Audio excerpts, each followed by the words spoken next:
જ્યાં સુધી દૂધ છે ત્યાં સુધી દોવે છે, પછી ક્યાં કોઈ ગાયોની સામે જોવે છે. એવી નિરાધાર ગાયોના રક્ષણ માટે મુરલીધર ચેરિટેબલ ટ્રસ્ટ ભગત ગૌશાળા કાર્યરત છે. ગૌ માતા જય દ્વારકાધીશ. હું ભગત ગૌશાળા નૈના કુંવર માતાજી બોલું છું.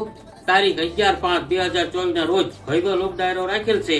તો 18 વરણને અને 1800 પાદરની જનતાને ભાવભર્યું ભગત ગૌશાળા તરફથી આમંત્રણ પાઠવું છું. તો બધા પધારજો. જય માતાજી. ગૌશાળાની હું વાત કરું તો અહીં ગાયોના રક્ષણ માટે એવી બધી જ સગવડ પૂરી પાડવામાં આવે છે. ગૌશાળાનું વાતાવરણ જોતા જાણે તમામ કુદરતી તત્વોનો મિલાપ તેમજ આનંદદાયક વાતાવરણ જોવા મળે છે.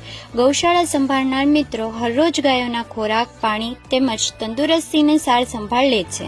નિરાધાર ગાયોનો આશરો એટલે ભગત ગૌશાળા. ગાયોની સાથે અહીં પક્ષીઓનું પણ રક્ષણ કરવામાં આવે છે. ગૌશાળાની બેસ્ટ વાત તો એ છે કે અહીં સંસ્થાકીય બાયોગેસ પ્લાન્ટ જે 85 ઘન મીટર મોટું અને દૈનિક ગેસ ઉત્પાદન તેમજ ગુજરાત ઉર્જા વિકાસ એજન્સી સાથે જોડાયેલું છે. જે કોઈ પણ મિત્રો ગાયોની સેવા માટે ફાળો આપવા ઈચ્છતા હોય તો મુરલીધર ચેરિટેબલ ટ્રસ્ટ સંચાલિત ભગત ગૌશાળાની મુલાકાત જરૂરથી લેજો. મિત્રો, ભવ્ય લોક ડાયરામાં જોડાવાનું તો ભૂલતા જ નહીં, જે તારીખ 11/5/2024 ને શનિવારના રોજ રાત્રે 9 કલાકે રાખેલ છે, જેનું મુકામ વર્તેજ સિદ્સર રોડ NCC સેન્ટરની સામેના ખાંચામાં ભાવનગર.